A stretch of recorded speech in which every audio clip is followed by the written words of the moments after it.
Is my screen visible to all of you? Yes, sir. Yes, sir.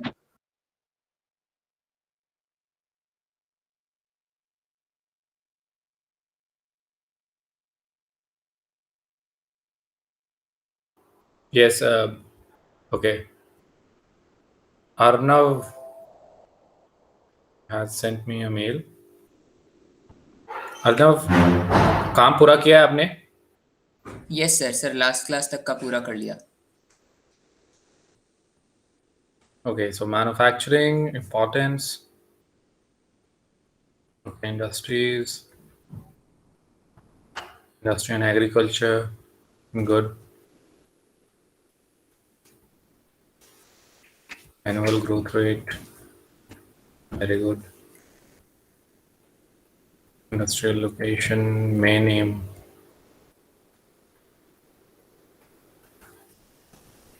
Industrialization and urbanization, okay.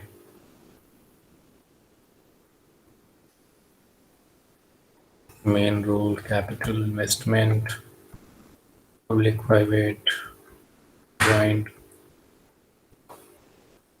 bulk and weight of raw material, okay.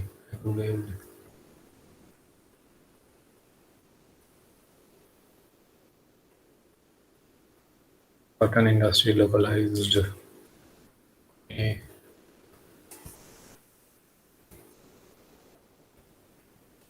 Mahatma Gandhi, the emphasis on shining Iron. Where is the answer of that question? The questions which are written in NCERT, Arnab? Sir, these three are the answers. Okay. Sir, I have not written the questions, but answers I have written. So, sector, it has important on our country to keep middle sector lower than power loom. Weaving sector need to be improved.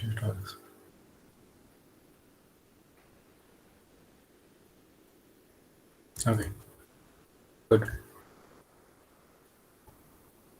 मानस रिखारी, पूरा complete है आपका homework? Sir मैंने इससे पहले का last class में भेज दिया था, तो मेरे 3 पेजेस, दो पेजेस कम है इसमें।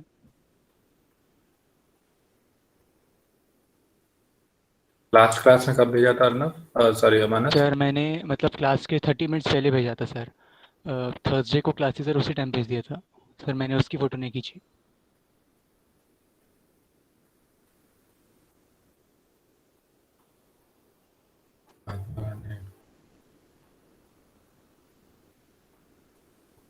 Okay,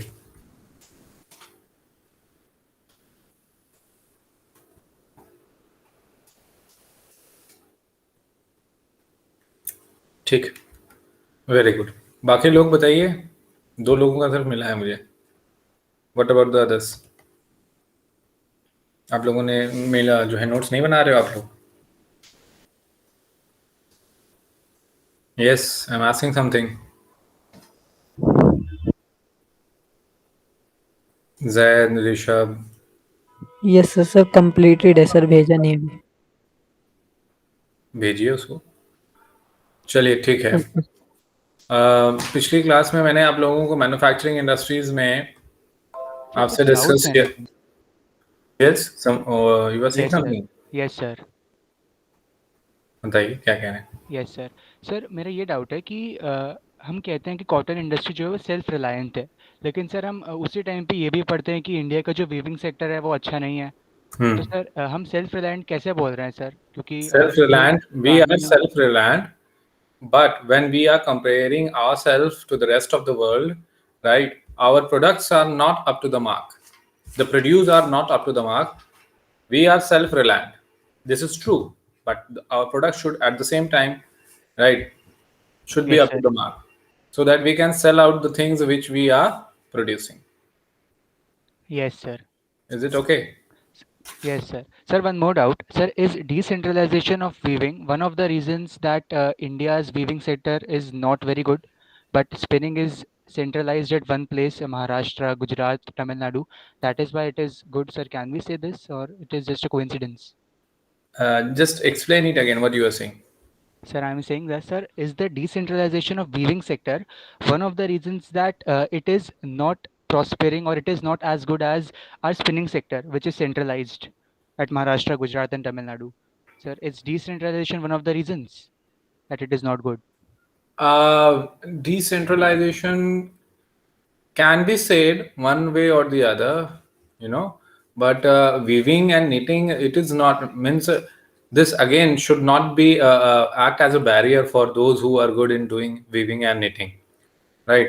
It is highly centralized, means yarn production of yarn is highly centralized. It's okay, but weaving is if you are centralizing weaving, it's okay. You need people who are good enough in weaving, right? And when we are decentralizing weaving and knitting, it means that we are allowing others also to put their skills in weaving, right? If we will centralize it, then there will be shortage of those skilled people or those cultural diversity which we see in weaving, Yes, sir. right?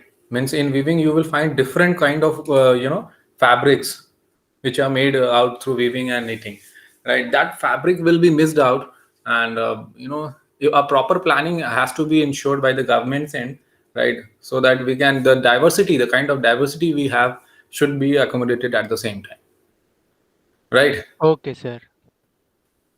तो ये है weaving knitting है, diversity है, cultural diversity, अलग अलग जगहों पे अलग अलग तरीके से वीविंग नीटिंग की जाती है, बट उसमें उसको फर्दर और एनहांस करना चाहिए। उसके लूप होल्स क्या हैं, उसके लूप होल्स को समझा जाए, वर्ल्ड मार्केट में उन लोगों को और ज़्यादा फर्दर स्किल की डेवलप की जाए, वर्ल्ड मार्केट में किस तरह की वीविंग नीटिंग रिक्वायर्ड है ऐसी ट्रेनिंग उनको मिले, ठीक है, ताकि वो जो है फर्दर और क्या कर सकें, उसको एनहांस कर सकें। Yes, sir. ठीक है, Okay, sir. और किसी का कोई डाउट? तो हमने पिछले क्लास में पढ़ा टेक्सटाइल इंडस्ट्रीज को। अच्छा, क्लासिफिकेशन ऑफ इंडस्ट्रीज। जब क्लासिफिकेशन ऑफ इंडस्ट्रीज हमने पढ़ा, Rishabh Singh, yes, you want to say something? Yes sir, sir एक डाउट था। बताओ।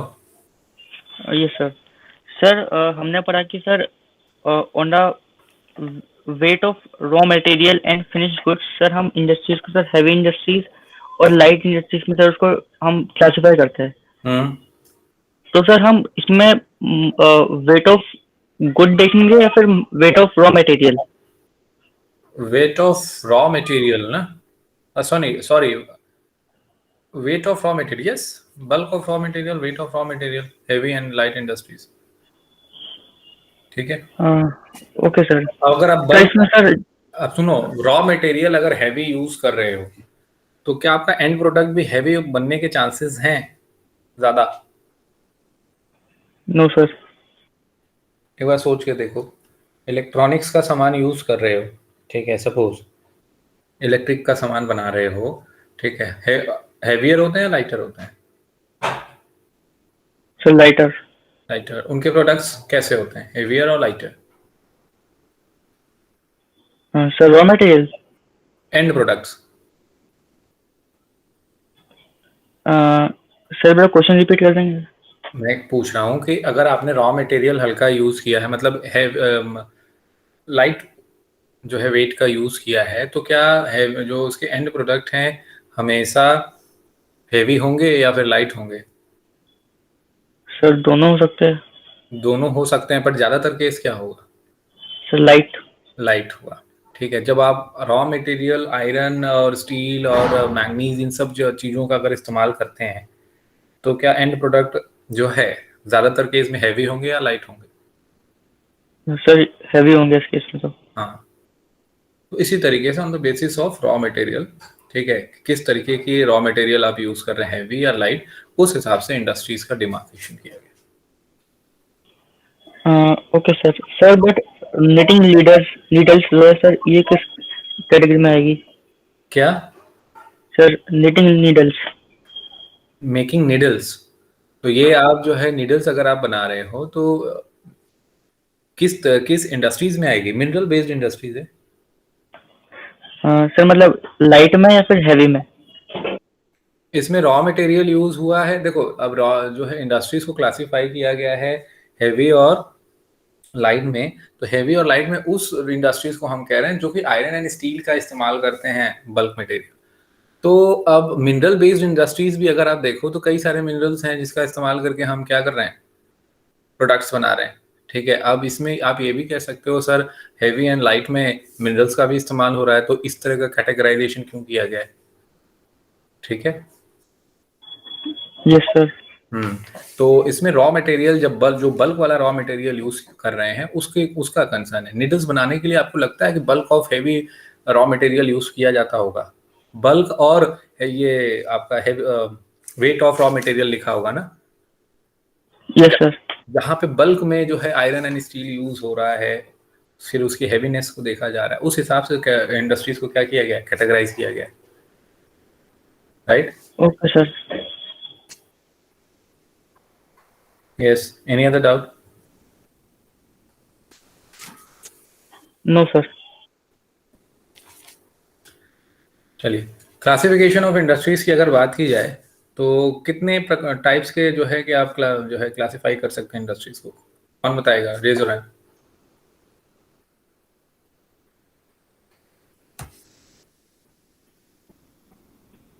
चलो, इस बार तो बहुत सारे लोगों ने हाथ उठाया, ये देखकर बहुत खुशी हुई। ठीक है, और मैं उसको चांस देना चाहूँगा जो बहुत कम आंसर करते हैं, तो वो ऋषभ सिंह, आप बताइए। Yes sir. सर हम इंडस्ट्रीज को सर काफी सारे सर मतलब बेसिस पे क्लासिफाई कर सकते हैं, जैसे कि sir weight and bulk of raw materials and products, and sir उनका जो ओनरशिप है वो, और सर उनका रॉ मटेरियल के उस पर जैसे कि मिनरल बेस्ड इंडस्ट्रीज हो गई और एग्रो बेस्ड इंडस्ट्रीज हो गई, एंड सर सर इन्हीं पे कर सकते हैं हम। सर क्या सर यही क्लासिफिकेशन है? No sir. No sir. Rishabh, let Rishabh answer this.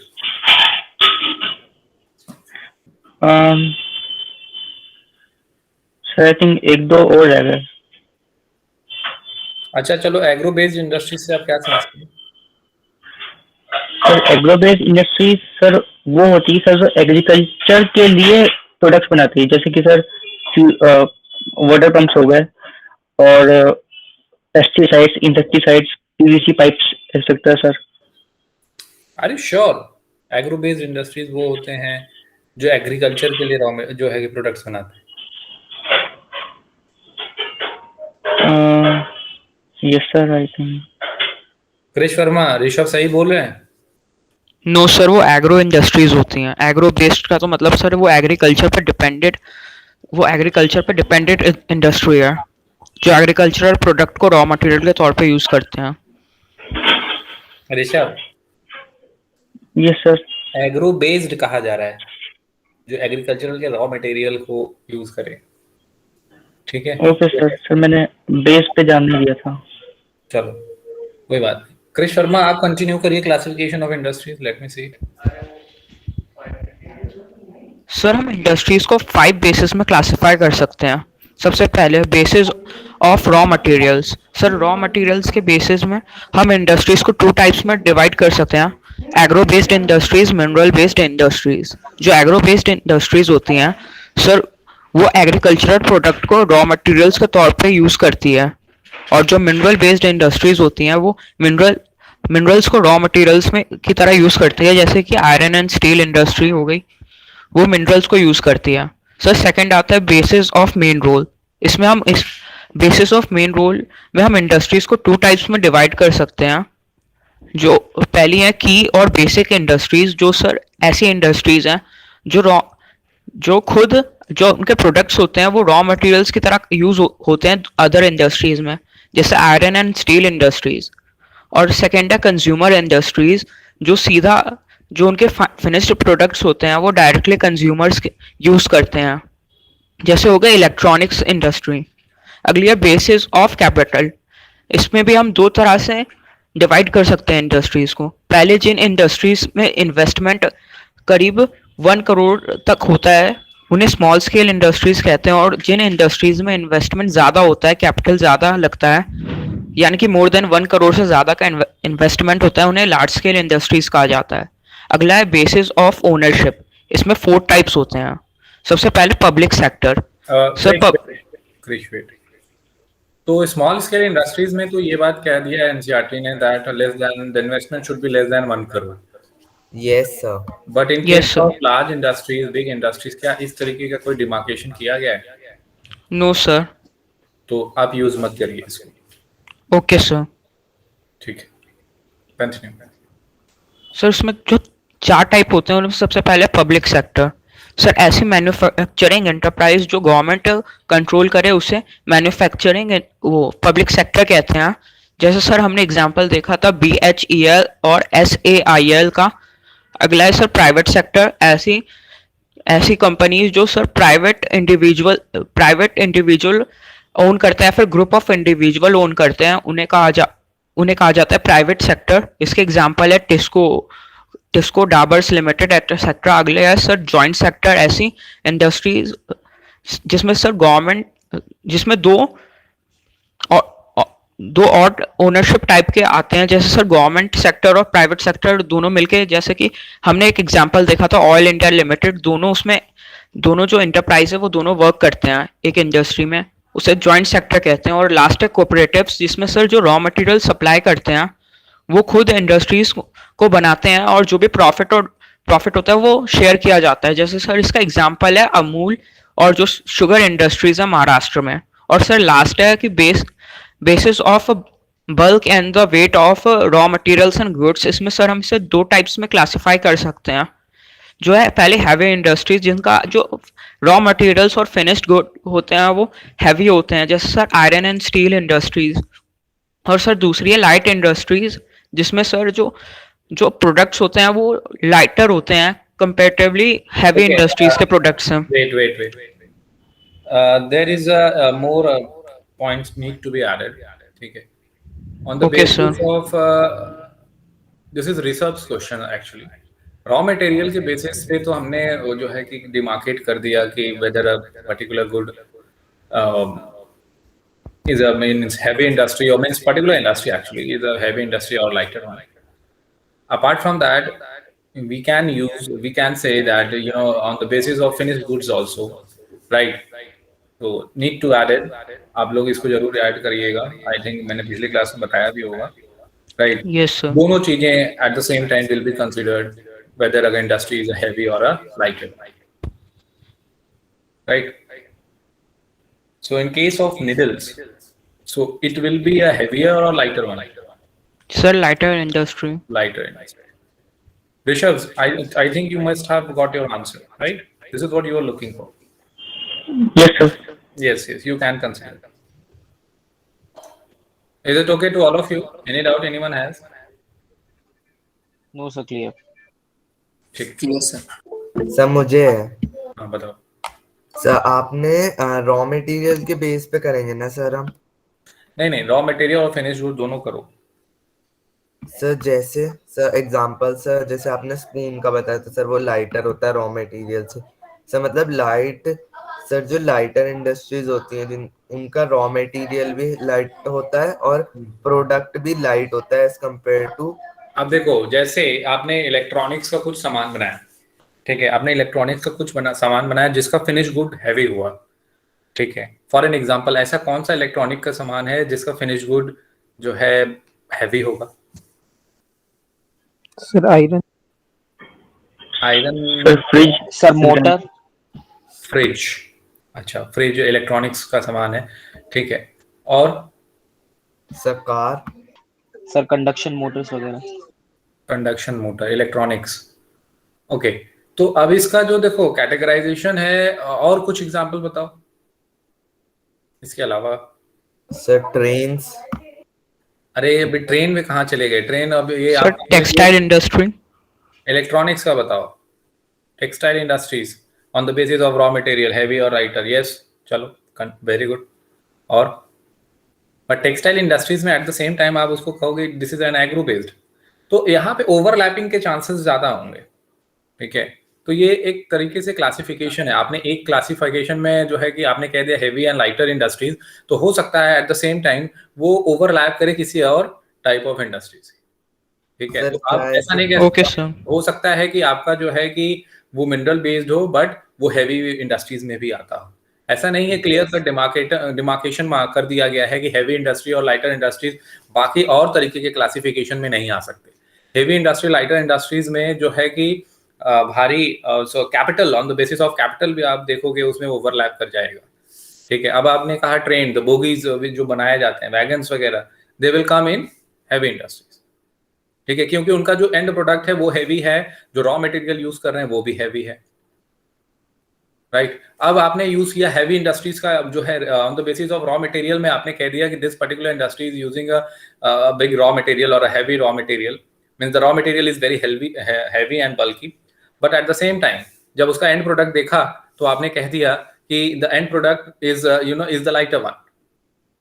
Right, तो वहां पे अब इस तरीके से डिमार्केट करना थोड़ा मुश्किल होगा कि अब in which category you need to put it into, right, whether it is a heavy industry or a lighter one, because the end product is the lighter one but the industry is of, but the raw material is of heavier one. So on the basis of raw material आपने कह दिया कि this is using this particular industries is using heavy raw material but at the same time the end product is the lighter one, right? तो या तो फिर and product के basis पे आप उसका डिमार्केट कर दीजिए या on the basis of raw material कह दीजिए। समझ में आ रही है बात? Yes sir. Yes sir. Eight the same time आपने कहा कि अगर आपने इसको on the basis of heavy industry, अगर आप इसको हैवी इंडस्ट्रीज कह रहे हैं तो किस बेसिस पे कह रहे हैं, on the basis of raw material और on the basis of end product? Because it can happen that on the basis of raw material it is an heavy industry because the raw material is a bulky one and using this particular industry is using lot of bulky raw materials. ठीक है, तो raw material पे आपने कह दिया कि ये heavy हो गया, but at the same time when you are demarcating it on the basis of end product you are getting that this particular industry is producing a lighter good, right? तो आपने कह दिया कि at the on the basis of end product this is you can say that this is the lighter one, lighter lighter industry, right? मतलब compare तो करना ही पड़ेगा ना। समझ में आया ये बात आप लोगों को? यहाँ पे overlapping. Yes sir. Is it clear to all of you? Yes sir. Yes. Yes, sir. Any doubt anyone has?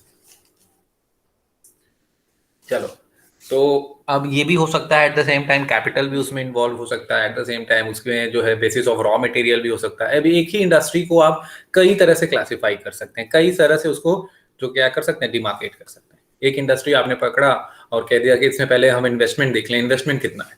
ठीक है, इन्वेस्टमेंट लार्ज इन्वेस्टमेंट है, suppose 100 crore, 100, 200 crore, 300 crore, you will say that okay this is a on the basis of capital this is a which one? Large industry, large scale industry. Large scale industries. कह दोगे। ठीक है, तो और फिर उसके बाद उसी इंडस्ट्री को आप कह सकते हो कि since it is using mineral, it is a mineral based industry. फिर उन्होंने नीडल बनाया, तो नीडल बना के उन्होंने कंज्यूमर को जो है दे दिया, तो आप उसको कंज्यूमर बेस्ड भी कह दो। ऐसा हो सकता है क्या? एक ही इंडस्ट्री को कई तरीके से आप डिमार्केट कर सकते हो क्या? Yes sir. Yes, sir. ठीक, तो ऐसे आप कर सकते हैं। चलिए नेक्स्ट क्वेश्चन। आप लोग आई थिंक कि पढ़ाई कर रहे होंगे, ठीक है, मैं आज क्वेश्चन ज्यादा नहीं पूछ रहा हूँ, नेक्स्ट क्लास में क्वेश्चन पूछूंगा मैं। ठीक है, स्टार्ट करते हैं इस जो है कि चैप्टर को, देखते हैं इसमें और फर्दर क्या है। ठीक है, आई होप सभी ने पढ़ाई की है, right? Yes, sir. Yes, sir. Yes, sir. Sir मेरा Yes, sir. है सर। और ये याद रखिएगा कि एनटीएससी का पेपर आ रहा है, ठीक है, और बोर्ड का भी पेपर है eight the same time. Yes, board sir. के पेपर को बहुत ध्यान से करना है आपको, ठीक है, और थोड़ा कंफ्यूजन आपको कहाँ पे होगा मैं आपको अभी बता देता हूँ। Assertion ठीक है, एजर्शन रीजन में, एजर्शन रीजन में कंफ्यूजन आने के चांसेस ज्यादा हैं, और उसको सॉल्व करते वक्त आई होप रीजनिंग आप लोग पढ़ते ही होंगे। एजर्शन रीजन हम सॉल्व कैसे करते हैं? एजर्शन को पढ़ते हैं और याद करते हैं कि हमने एनसीईआरटी में ऐसा पढ़ा है, फिर रीजन पढ़ते हैं क्या एनसीईआरटी में ऐसा लिखा है। दोनों बात हम देखते हैं, हो सकता है कुछ ऐसा कॉन्ट्राडिक्टरी रीजन हो जो कि आपने एनसीईआरटी में नहीं पढ़ा, दिया ही ना हो, तो आप क्लियरली जब एजर्शन और रीजन दोनों पढ़ लेंगे और दोनों सही हैं, तब तो आपको आप श्योर हो जाओगे कि आंसर सी और डी नहीं होने वाला है, आंसर ए और बी होने वाला है। Yes sir. ये श्योरिटी मिल जाएगी। अब जैसे आपको ये श्योरिटी मिल जाती है, तब और थोड़ा एनालिसिस हो सकता है आपको फर्दर करना पड़े कि हमने जब ये पैराग्राफ स्टेटमेंट एजर्शन वाला पैराग्राफ पढ़ा, ठीक है, जो ये लाइन लिखी है एजर्शन में, जब ये वाला पैराग्राफ हमने एनसीईआरटी में पढ़ा, तो इसके बाद क्या नीचे वाले पैराग्राफ भी हैं, या नीचे वाला लाइन जो पैराग्राफ में दिया था, ठीक है, तो थोड़ा सा ये अंडरस्टैंडिंग बेस्ड होगा आपका, थोड़ा यहाँ पे ही क्रिटिकल रोल प्ले करना होगा आपको, ठीक है। अब हो सकता है दोनों बात सही हो, बट उससे जो है रीजन जो है एजर्शन से मैच ना कर रहा हो, या रीजन कुछ और कह रहा है, एजर्शन कुछ और कह रहा है, दोनों इंडिपेंडेंट ट्रू हैं, ठीक है। Yes sir. यहीं पे थोड़ा आपको काम करना होगा, और अच्छे से पढ़ाई करोगे तो आप आराम से इसको कर जाओगे। सर बिकॉज और वो सब लगा के देख सकते हैं सर हम असर्शन के बाद में? बिकॉज लगाने की उतनी जरूरत नहीं है सर, रीजन को साथ में कनेक्ट करने के लिए। रीजन को ऐसा नहीं है कि रीजन बिकॉज हमेशा उसमें साथ उसके रहे, ठीक है। बिकॉज अगर आप लगा रहे हो तो ठीक है, एक अच्छा तरीका है, बट जरूरी नहीं है कि हर बार जो है कि इसका एजर्शन और रीजन में बिकॉज का ही यूज हो, ठीक है। बहुत सारे ऐसे एग्जांपल्स हैं जहाँ पे नहीं भी हो सकता है, but at the same time दोनों स्टेटमेंट कहीं ना कहीं क्या होंगे, ट्रू होंगे, और जो है रीजन एजर्शन का ट्रू क्या होगा, एक्सप्लेनेशन होगा, ठीक है। Yes sir. Yes sir. तो ये क्वेश्चन सॉल्व करना ज्यादा से ज्यादा एजर्शन एंड रीजन का। चलो मूव करते हैं कंटेंट पे। आई थिंक टेक्सटाइल इंडस्ट्रीज में अभी आप लोगों को मैप नहीं कराया ना मैंने? No sir. No sir. No sir. क्या मैंने जूट इंडस्ट्रीज के बारे में पढ़ा दिया आप लोगों को? No sir. No no sir. Sir. Sir यहाँ से स्टार्ट करना था आज। अच्छा, तो जूट इंडस्ट्रीज के बाद जूट टेक्सटाइल के बारे में पढ़ते हैं। एग्रीकल्चर में आपने पढ़ लिया है, तो मैं आज इसको जो है उस पे वन नोट पे नहीं कर रहा हूँ, यही से एक्सप्लेन कर रहा हूँ मैं आप लोगों को, ठीक है। कोई डाउट होगा तो पूछिएगा आप लोग, ठीक है। जूट के बारे में आपने पढ़ा है एग्रीकल्चर में, राइट? Yes sir. तो Yes, सबसे sir. ज्यादा जूट कहाँ ग्रो किया जा रहा है? वेस्ट बंगाल में, अगर इंडिया की बात की जाए, ठीक है। और वर्ल्ड लेवल पे बात करोगे तो बांग्लादेश के बाद इंडिया जो है जूट प्रोड्यूस कर रहा है, ठीक है। तो most of the mills are located in West Bengal, mainly along the banks of Hooghly river in a narrow belt. पुराने एनसीईआरटी में कुछ थोड़ा और एक्स्ट्रा एक्सप्लेनेशन है, कुछ किलोमीटर्स के बारे में भी डिस्कशन है। किसी के पास पुराना एनसीईआरटी है? Yes sir. कितना दिया है उसमें? Sir 98 kilometre long, 3 kilometre wide. हाँ, 98 किलोमीटर लॉन्ग और 3 किलोमीटर वाइड, ठीक है। इसमें ये क्या किया जा रहा है, ग्रो किया जा रहा है।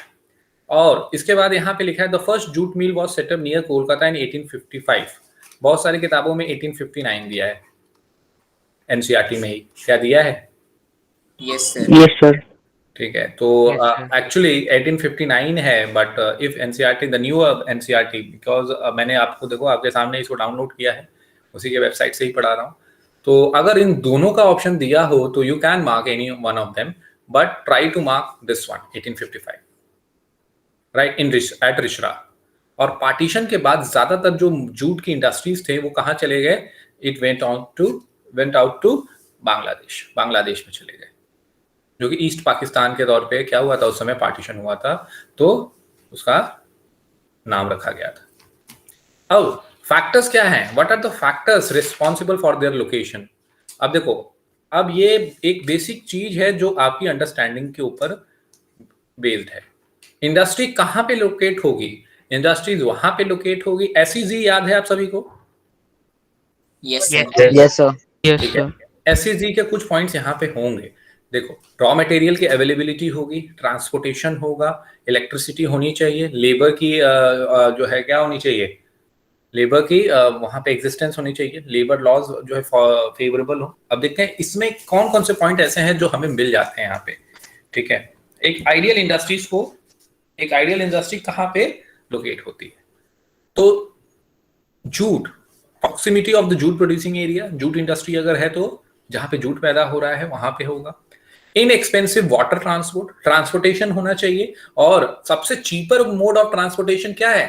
वाटर, ठीक है। तो एक अच्छी बात यह कि cheaper inexpensive water transportation, good network of railways, roadways, waterways, it means transportation है ना, उसी का ये Yes, फर्दर sir. क्या है, Yes, sir. Yes. एक्सप्लेनेशन है। या वो ट्रांसपोर्टेशन रेलवेज हो सकता है, रोडवेज हो सकता है, वाटरवेज हो सकता है, ठीक है, ताकि रॉ मटेरियल कहाँ पे हो, रॉ मटेरियल मिल्स तक पहुंच जाए, ठीक है। अब आपने ये पढ़ा है ना, प्राइमरी और सेकेंडरी का डेवलपमेंट, ठीक है, किस पे निर्भर करता है, टर्शरी पे, Tertiary sector. ठीक है। तो ये भी आपने पढ़ा है, तो ये बात जानते हो। इसके साथ साथ abundant water for processing raw material jute, water की अवेलेबिलिटी होनी चाहिए, कुछ एक स्पेशल मतलब जूट के केस में वाटर की अवेलेबिलिटी ज्यादा होनी चाहिए ताकि उसको प्रोसेसिंग किया जा सके। Cheap labour at the same time मिलना चाहिए, जो कि वेस्ट बंगाल, झारखंड, उड़ीसा, इन सब जगहों पे आप देखोगे, पूर्वांचल जो वाला इलाका है, या फिर ये उड़ीसा, वेस्ट बंगाल, ये वाला जो इलाका, ईस्टर्न इंडिया जो है, यहाँ पे चीप लेबर की अवेलेबिलिटी ज्यादा होती है, और यहीं से लोग माइग्रेट होकर थ्रू आउट इंडिया क्या क्या करते हैं, जाते हैं। The making of global world में भी देखा था कि लोग इंडेंचर्ड लेबरर यही पर्टिकुलर सेक्शन से क्या हो रहे थे, जा रहे थे, याद है? Yes, sir. Yes, sir. Yes, sir. Yes, Yes, sir. ठीक है, और 1921 में क्या हो गया, बैन हो गया था वो, ठीक। Yes, sir. फिर उसके बाद Kolkata as a large urban centre, अभी एग्लोमेरेशन इकोनॉमी मैंने आप लोगों को बता ही दिया है, तो इंडस्ट्री अगर Yes, sir. सेटअप हुई है तो कोलकाता को एक अर्बन सेंटर है जहां से वो टर्शरी सर्विसेज ले सकते हैं, या सर्विसेज जो है कहा जाए डायरेक्टली ले सकते हैं। कैसे सर्विसेज उनको चाहिए, बैंकिंग चाहिए, इंश्योरेंस चाहिए, पोर्ट फैसिलिटीज चाहिए, ठीक है, ये सारी चीजें अवेलेबल करा देगा कोलकाता। तो ये सारे फैक्टर्स हैं responsible for the setup of this industry in West Bengal और the nearby adjoining area, ठीक है। अब challenges which are faced by this industries, आपने पढ़ा है इसके पहले भी एग्रीकल्चर में, that it is also known as golden fibre, ऐसे ही पढ़ा होगा, Yes, sir. ठीक है। Yes, sir, पढ़ा है। गोल्डन फाइबर है, और जो है कि बहुत ज्यादा डिपेंडेंसी है लोगों की इस पे, जूट पे, फार्मर्स की डिपेंडेंसी ज्यादा है, और गवर्नमेंट को इनिशिएटिव लेना चाहिए कि जूट इंडस्ट्री को क्या किया जाए, फ्लरिश किया जाए, ठीक है। जो रॉ मटेरियल जो भी प्रोड्यूस हो रहा है जूट का, उसका जो है प्रॉपर तरीके से यूटिलाइजेशन होना चाहिए within the Indian market, as well as ऐसी अपॉर्चुनिटी क्रिएट करनी चाहिए कि फार्मर्स क्या कर पाए, उसको एक्सपोर्ट भी कर पाए, ठीक है। So in order to do so, government को फेवरेबल पॉलिसीज बनानी होंगी ताकि जूट के प्रोडक्ट्स क्या हो, मार्केट में बिकें। बट हम देखते हैं वो नहीं बिक पाते हैं, क्योंकि हमारे पास सब्स्टिट्यूट है सिंथेटिक नायलॉन, एग्रीकल्चर में पढ़ा है, Yes, sir. Sir, synthetic fibers Yes. की competition है ठीक है, जूट की। कंपटीशन है, स्टिफ कंपटीशन है। अब वो सस्ता पड़ता है और ये महंगा पड़ता है, बट इन्वायरमेंट फ्रेंडली कौन है, जूट है, ये बायोडिग्रेडेबल है और वो नॉन बायोडिग्रेडेबल है, ऐसा ही है, Yes, sir.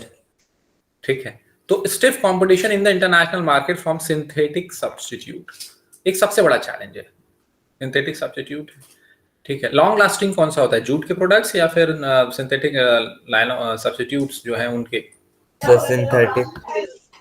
जूट के प्रोडक्ट्स लॉन्ग लास्टिंग नहीं होते हैं, सर जूट के होता है, आई थिंक। Sir, जूट के होते हैं ज्यादा। देखो, ठीक है, लॉन्ग लास्टिंग में आप जूट को ज्यादा कंसीडर करोगे, राइट। फिर उसके बाद अब ऐसा नहीं है कि आप सारा कुछ जो है जूट का ये है कि आप देख लोगे तो बायोडिग्रेडेबल भी है, साथ ही साथ लॉन्ग लास्टिंग भी है, और सिंथेटिक सब्स्टिट्यूट में सब कुछ नहीं है, ठीक है।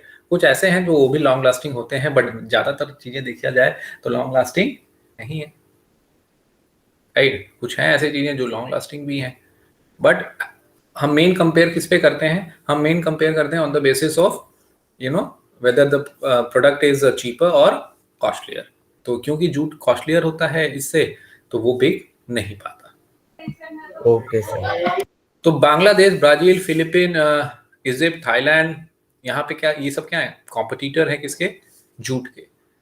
Internal demand has been on the increase due to the government policy of mandatory use of jute packaging, jute की पैकेजिंग की जाए, गवर्नमेंट मैंडेटरी कर रही है, डिमांड जो है डिमांड को बढ़ाने की कोशिश कर रही है कि ताकि इसकी डिमांड बढ़े, जूट की पैकेजिंग हो, हम अपने फार्मर्स को प्रोटेक्ट कर पाए, ठीक है, फार्मर्स की भी income eight the same time बढ़े, हमें बाहर से खरीदना ना हो, या फिर इस जो क्लाइमेट चेंज जैसी प्रॉब्लम है इसको टैकल करना है हमें, ठीक है, एनवायरमेंटल जो प्रॉब्लम है इसको टैकल करना है। और एक अच्छा तरीका ये होगा कि हम जो सिंथेटिक सब्स्टिट्यूट है उसका इस्तेमाल कम करें, और बायोडिग्रेडेबल चीजों का इस्तेमाल ज्यादा करें। Yes sir.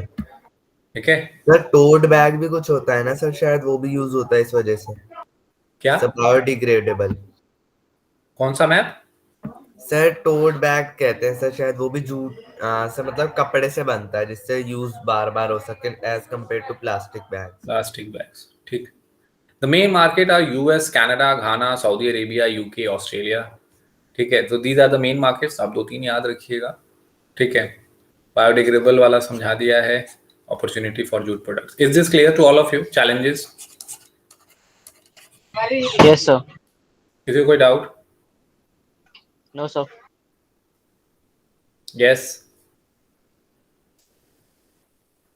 Only one student is replying. Any doubt anyone has? No, sir. Sir jute packaging वाला पॉइंट सर यार समझ नहीं आया सर। कौन सा? सर पैकेजिंग ऑफ जूट कहाँ पे है बेटा ये? हाँ कहाँ लिखा हुआ है? कहाँ पे? सर सर जो मिडिल में ही है sir. Read this. Read the line which you are asking. Sir mandatory use of jute packaging. पढ़ो। सर नीचे से 7th line. The growing global concern, environment friendly, ये कह रहे हो? सर ऊपर जाते समय 7th लाइन। रीड करो बेटा, उसको आपको रीड करना होगा ना। Yes sir. Sir increase use. बोलो Rishabh. Sir increase due to government policy of mandatory use of jute packaging. Is this written over here somewhere? Sir आपने jute sir Yes, sir. Sir आपने अंडरलाइन भी किया हुआ है सर वो jute packaging. Sir आपने अंदर jute packaging jute packaging underline नहीं। अच्छा, ये जूट सर पैकेजिंग। इधर यही sir. yes sir mandatory Okay. However, the internal demand has been on the increase due to the government policy mandatory use of jute packaging. तो jute packaging को mandatory use कर रहे हैं government, ठीक है, और many industries they are following and many companies actually following that they should pack their products in a with the help of jute, right? तो jute की पैकेजिंग आप देखोगे बहुत सारी चीजें ऐसी हैं जो कि जूट के से पैकेज किया जाता है उसका, ठीक है, उसकी पैकेटिंग की जाती है और उसको फिर सेल किया जाता है। ठीक है, जूट के बैग्स मिलते हैं, आप लोग देखोगे मार्केट में। ठीक है, और जो एनवायरमेंटल फ्रेंडली के लिए ना। हाँ, समझ में आ रही है बात? सर एक बार फॉरेन Yes, मार्केट sir. को भी एक्सप्लेन कर दीजिए। फॉरेन मार्केट में अब देखा जाए तो कंपटीशन ज्यादा है।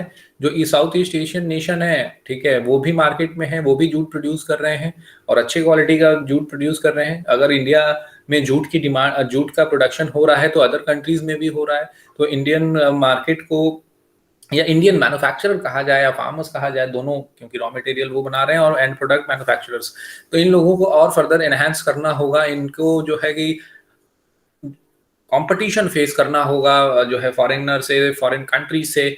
अगर इनका प्रोडक्ट उनके कंपेयर में क्वालिटेटिव रहेगा तब ये बिक पाएगा, और साथ ही साथ क्वालिटेटिव होने के साथ साथ वो सस्ता भी होना चाहिए। That should be yes cheap, sir. ठीक है, compare to the rest of the country. अब जब अदर कंट्री से कंपेयर कर रहे हो तो ये बात आपने 2 बातें कह दी। फिर साथ ही साथ देखा जाए, अगर इंडिया में ही देखो तो क्या डिमांड जो है रेज किया जा सकता है? क्या इंडिया के मार्केट को जूट ने कैटर कर पाया है पूरी तरीके से?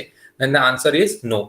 ठीक है, वर्ल्ड के मार्केट को तो हम कैटर करना चाहते हैं कि एक्सपोर्ट करेंगे तो हमारे पास फॉरेन करेंसी आएगी, but at the same time Indian market क्या फुलफिल हो गया नीड्स? जो जूट की डेवलपमेंट, जूट से जो रिलेटेड लोग हैं, क्या उनका डेवलपमेंट गवर्नमेंट कर पाई है पूरी तरीके से, अच्छे तरीके से?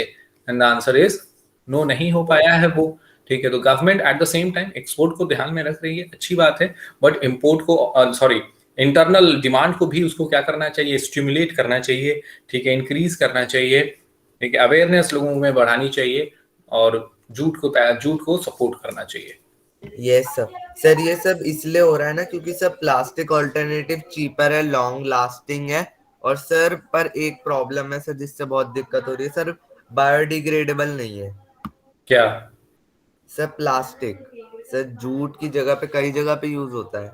अच्छा, आपके जूट की जो प्लास्टिक आती है, जो जूट की प्लास्टिक मैं कह रहा हूँ, जो प्लास्टिक नॉर्मल प्लास्टिक हम देखते हैं, पॉलीमर से बनते हैं वो, किससे बनते हैं? Sir plastic. Synthetic polymers. Science पढ़ते हो ना आप लोग? यस सर पॉलीमर्स से ही होते हैं शायद। ठीक है, तो अब लॉन्ग लास्टिंग, आप अगर प्लास्टिक का कोई सामान खरीद लो, प्लास्टिक का कोई बैग खरीदो, प्लास्टिक का कोई जो है कि आपने बकेट खरीदा, व्हाट्सोएवर, ठीक है, कुछ भी XYZ आपने खरीद लिया, रोप खरीद लिया, तो क्या आपको लगता है कि वो लॉन्ग लास्टिंग है in compare to jute? No sir, sir वो लॉन्ग लास्टिंग नहीं होगा। वो लॉन्ग लास्टिंग नहीं होगा, और इसीलिए मैंने कहा कुछ ऐसी चीजें हैं, ठीक है, जिसमें हम एक बार कह सकते हैं कि वो लॉन्ग लास्टिंग है। बट सर एक बार जूट दिखा दो सर, मैं शायद कुछ और समझ रहा हूँ। जूट कहाँ से दिखाते हैं? यहाँ पे जूट कहीं दिया है? सर मतलब कुछ पिक्चर्स थी सर, मुझे लग रहा है मैं गलत आइडिया ले रहा हूँ।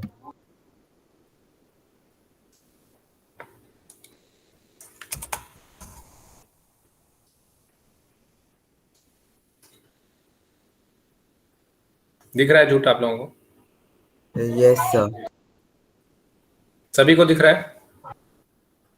Yes yes sir. Sir. Sir मैं गलत सोच रहा था इसलिए हो रहा था। Okay sir. सर प्लास्टिक इतना लॉन्ग, सर प्लास्टिक तो इसके सामने लॉन्ग लास्टिक नहीं है फिर। Okay sir.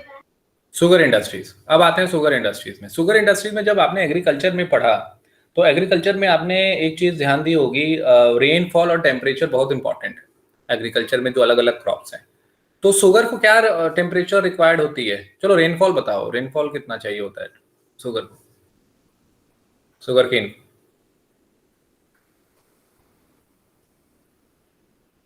बताइए मानस, अर्नव, मनोज, सर रिपीट कर दीजिए क्वेश्चन। शुगर केन को कितना चाहिए rainfall? Sir 21 to 27 degree Celsius and 75 centimetre plus rainfall. ये ऐसा तो नहीं है पीछे जाके देख कर फिर बता रहे हो? सर डाउट है, लेकिन सर शायद यही था सर, टेस्ट में भी आया था ये। चलो 50 से 75 जाते हैं अगर रेनफॉल, ठीक है, 50 to 75 जाते हैं तो आप कहोगे सर वीट, 75 से फिर 100 जाते हैं तो आप कहोगे शुगर केन, 100 से अबव जाते हैं तो आप कहोगे सर राइस, और 200 से ऊपर जाते हैं तो क्या रबर। कहोगे? Jute. Rubber. Sir rubber. Sir jute का मेंशन नहीं है शायद बुक में। हाँ, आप आपको ये रेनफॉल की बात है, ठीक है, ये ऑर्डर समझ में आया? Yes yes sir. Sir. Yes sir. Sir book में 75 है ना सर? हाँ, सर क्योंकि मैंने wheat, then sugarcane, then your rice and then rubber। तो इस ऑर्डर में इसको याद कर लो। सर क्योंकि गूगल सर वो अलग ही बता रहा है, वो 150 NCERT गो भाई, as per NCERT not Google, right? Okay अब सर। आते हैं शुगर इंडस्ट्रीज में। तो शुगर इंडस्ट्रीज, अगर शुगर केन की बात की जाए तो सबसे ज्यादा कहाँ उगाया जाता है? Uttar Pradesh, followed by Maharashtra Uttar and Pradesh sir. ठीक है। तो इंडस्ट्रीज की भी बात की जाएगी तो इंडस्ट्रीज भी आपको यूपी और महाराष्ट्र में ज्यादा दिखेंगे, यूपी में ज्यादा दिखेंगे। फिर आप देखोगे, ये बात भी पढ़ोगे एट द सेम टाइम कि अब जो इंडस्ट्रीज हैं वो यूपी से हटकर महाराष्ट्र की हो जा रही हैं। Why? Because of the climatic condition. आप जानते हो कि जो ट्रॉपिक ऑफ कैंसर है इंडिया को 2 पार्ट्स में डिवाइड करता है। The southern part is known as tropical India, right? It will Yes, have sir. The tropical climate, and the northern part of tropic of Subtropical. Will be subtropic. तो वहां पे climatic condition भी क्या होता है, उसी हिसाब से डिफर करता है। तो मॉडरेट टाइप ऑफ क्लाइमेट आप जानते हो ट्रॉपिकल एरिया में होता है, ठीक है। और कॉन्टिनेंटालिटी भी आपने पढ़ा होगा, शायद मैंने पढ़ाया था आप लोगों को क्लाइमेट, यस सर। ठीक है। कॉन्टिनेंटालिटी भी आपने पढ़ा होगा कि हम जैसे जैसे दूर चले Yes, जाएंगे, sir. ठीक है, कोस्टल एरिया से टेम्परेचर क्या होता जाएगा, जो है कि अगर जो है बढ़ रहा है तो बढ़ता चला जाएगा, घट रहा है तो एक्सट्रीम घटता होता चला जाएगा। चला एक्सट्रीम जाएगा। नाइट्स की तरफ Extreme। जाएगा। ठीक है। तो यहाँ पे देखोगे तो नदर्न पार्ट में इंडिया में क्या होता है कि सुक्रोज कंटेंट डिक्रीज हो जाता है शुगर केन का, ठीक है। बट सदर्न पार्ट में ऐसा नहीं होता due to moderating influence of sea, due to favourable climatic condition, ये कह दो तो बेहतर है, ठीक है। तो इंडस्ट्रीज वहां से हटकर कहाँ की तरफ मूव कर रही हैं? सदर्न में, पर्टिकुलरली महाराष्ट्र में। तो अब हम इसको जब पढ़ते हैं शुगर इंडस्ट्रीज को, तो India stand second as world producer of sugar and occupies first place in production of good and khandsari. Sir China है क्या पहले नंबर पे? तो आपने अगर शुगर केन अच्छे से पढ़ा है तो आपको वहां पहला कौन दिखा था? Brazil. Brazil. Okay sir, Brazil. ठीक है। The raw material used in this industry is bulky and haulage its sucrose content reduces. ठीक है, and in haulage its sucrose content reduces. Bulky है, बट जब हम इसका जो है सुक्रोज, इसको जब हम यूज करते हैं, ठीक है, तो इसका सुक्रोज कंटेंट क्या होता है? रिड्यूस होता है। Over a period of time इसका सुक्रोज कंटेंट क्या होता है? रिड्यूस होता है। ठीक है, तो the mills are located in Uttar Pradesh, Bihar, Maharashtra, Karnataka, Tamil Nadu. ठीक है, इन सब जगहों पे इनके मिल्स हैं। 60% mills are in Uttar Pradesh and Bihar. 60% कहाँ है? उत्तर प्रदेश और बिहार में अकेले है। ठीक है, और सीजनल है, एक साल लगता है आपको। आपने ये भी पढ़ा होगा एग्रीकल्चर में, ठीक है, शुगर केन को क्या करने में? ग्रो करने में। एनुअल क्रॉप है। एनुअल क्रॉप है। ठीक है, यहां तक समझ में आया आप सभी को? Yes sir. Yes sir. Yes sir. Any doubt anyone has? ठीक है, फिर उसके बाद आप देखोगे कि it is ideally suited to the cooperative sector. अब कोऑपरेटिव सेक्टर में क्यों ये suited है, ये क्वेश्चन बनता है। ठीक है, क्यों suited है और कोऑपरेटिव सेक्टर में? What is the reason behind it? आपने सुना होगा शुगर केन के जो गन्ना के किसान हैं, वो अपना पैसा मांगते हैं, उनके पैसे नहीं मिल पाते हैं समय से। सुना है, मिल्स वगैरह उनके पैसे नहीं वापिस करते हैं। तो शुगर केन को लेकर अब देखो, बल्कि है रॉ मटेरियल, बट इसका सुक्रोज क्या होता है? कंटेंट होता है। सुक्रोज कंटेंट इसका रिड्यूस होता है। ठीक है, एक समय के बाद।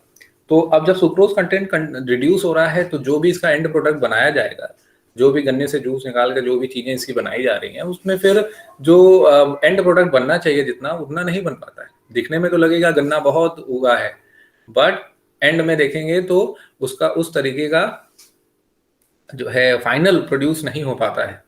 ठीक है, क्यों? क्योंकि सुक्रोज कंटेंट क्या हो रहा है? रिड्यूस हो रहा है। इसीलिए नॉर्थ से जो मिल है वो कोशिश कर रहे हैं साउथ की तरफ आए कि सुक्रोज कंटेंट एटलीस्ट बना रहे और उनको फायदा हो।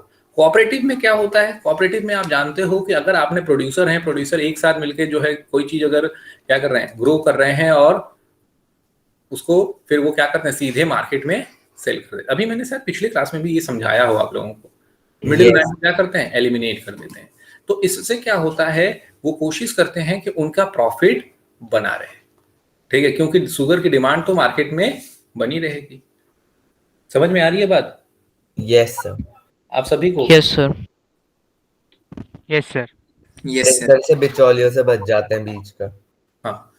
So in recent years, there is a tendency for the mills to shift and concentrate in the southern and the western states, especially in Maharashtra. The thing which I am repeating again and again. This is because if a question comes like this, why mills are shifting from northern India towards southern and western states, then the answer will be that कि इन जगहों पे sucrose content क्या है? Higher है, क्योंकि climatic condition favourable है या cooler climatic condition है। ठीक है, तो क्रशिंग सीजन भी क्या होगा? ज्यादा होगा। ठीक है, और यहाँ पे सुक्रोज कंटेंट ज्यादा है, तो प्रॉफिट बनाने के चांसेस क्या होंगे? ज्यादा होंगे। फार्मर्स को प्रॉफिट होगा, मिल्स को प्रॉफिट होगा। ठीक है, is it okay for all of you? Yes, sir. Yes sir. Yes, sir. Major challenges which include the seasonal nature of the industry. Seasonal nature है इंडस्ट्री का, ये सब चैलेंजेस हैं। Old and inefficient methods of production, पुराना। आपने देखो पिछले class में भी मैंने शायद आप लोगों को बताया है कि कुछ ऐसी चीजें हैं जो कॉमन आपको हर जगह दिखेंगी। ठीक है, तो वहां से try to find out, try to match the problems with the industry, with the sugar industries also, whether we are seeing looking the same problem in every industry or not. ठीक है, तो वहां पे जो प्रॉब्लम पढ़ा है यहाँ पे भी देखो। तो यहाँ पे क्या है, ये सीजनल है, तो ये प्रॉब्लम इसका पर्टिकुलर है। ठीक है, seasonal nature of the industry. Old and efficient methods of production, ये शायद वहां भी पढ़ा है आपने। ठीक है, टेक्नोलॉजिकल अपग्रेडेशन एंड ऑल, ऐसे पढ़ा है आपने? सर कॉटन टेक्सटाइल में भी पढ़ा था। टेक्सटाइल में ही पढ़ा था, तो यहाँ पे भी वो प्रॉब्लम आ रही है। Transport delay in reaching cane to factories, ये इसका स्पेसिफिक प्रॉब्लम हुआ। ठीक है, transport delay in reaching cane to factories, factories में समय से नहीं पहुंच रहे हैं, और जब ले जा रहे हैं उसी दौरान, ठीक है, जब आप टू एंड फ्रो कर रहे हैं, पर्टिकुलरली प्राइमरी से सेकेंडरी की तरफ जब ले जा रहे हैं, समय अगर ज्यादा लग रहा है तो जो सुक्रोज कंटेंट है वो क्या हो रहा है, फर्दर रिड्यूस होता चला जा रहा है। ठीक है।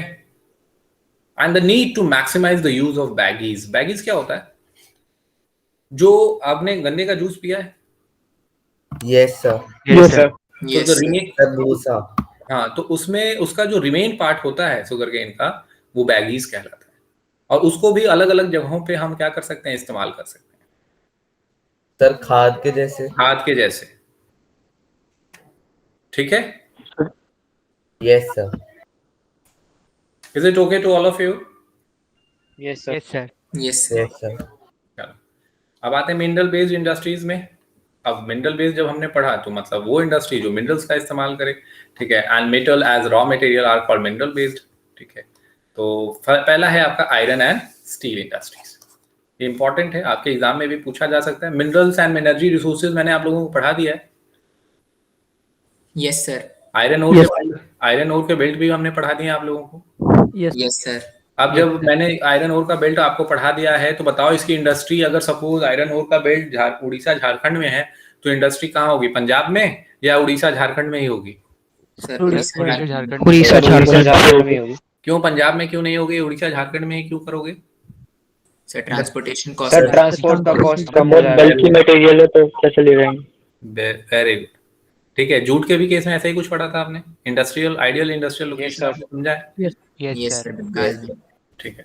So heavy, medium and light. ठीक है। बेसिक इंडस्ट्री, अब ये इंडस्ट्री बेसिक भी हो सकती है, आपने पढ़ा है की इंडस्ट्रीज, राइट? Yes, sir.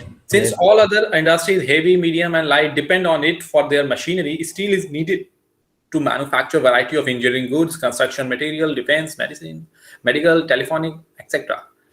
ठीक है। स्टील की बात की जाए अगर तो मैंगनीज का इस्तेमाल होता है क्या स्टील में? Yes sir. कितने Yes, sir. Yes. कितने KG manganese? Sir 10 kg manganese 1 tonne steel. Sir 10 kg manganese में 1 टन स्टील बन जाता है। Very good. So production and consumption of steel is often regarded as the index of country's development.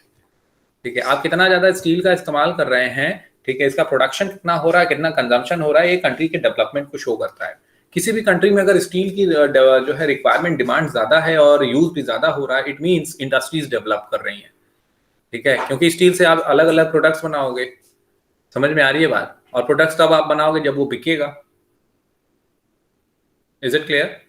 Yes, sir. Yes sir. Yes, sir. So iron and steel is a heavy industry, ठीक है, because all the raw material as well as finished goods are heavy and bulky, entailing heavy transportation cost. ठीक है। Iron ore, coking coal and limestone, I don't know why they have written all the raw materials as well as finished goods. ठीक है। अब ठीक है, लिख दिया तो कोई बात नहीं। आप समझ पा रहे हो कैसे ये ऑल का मैंने कहां से कॉन्ट्राडिक्शन, अभी हम लोगों ने जो डिस्कस किया, क्या कॉन्ट्राडिक्टरी हो रहा है ये? Yes, yes sir. सर। हाँ, बट ठीक है, अगर लिख दिया है तो कंसिडर करो। Iron ore, coking coal and limestone are required in a ratio. ये क्वेश्चन जो है कई बार एनटीएससी में पूछा भी गया है। ठीक है। एनटीएससी में, अब सीबीएसई में पूछा जा सकता है। आई थिंक सीबीएसई से रिमूव है गया है चैप्टर, है I think, right? Yes, sir. है, बट आई थिंक टर्म 2 में आएगा ये। Yes, sir. Sir Yes, yes term 2 में। सर टर्म 1 तो हमने कब का खत्म कर लिया।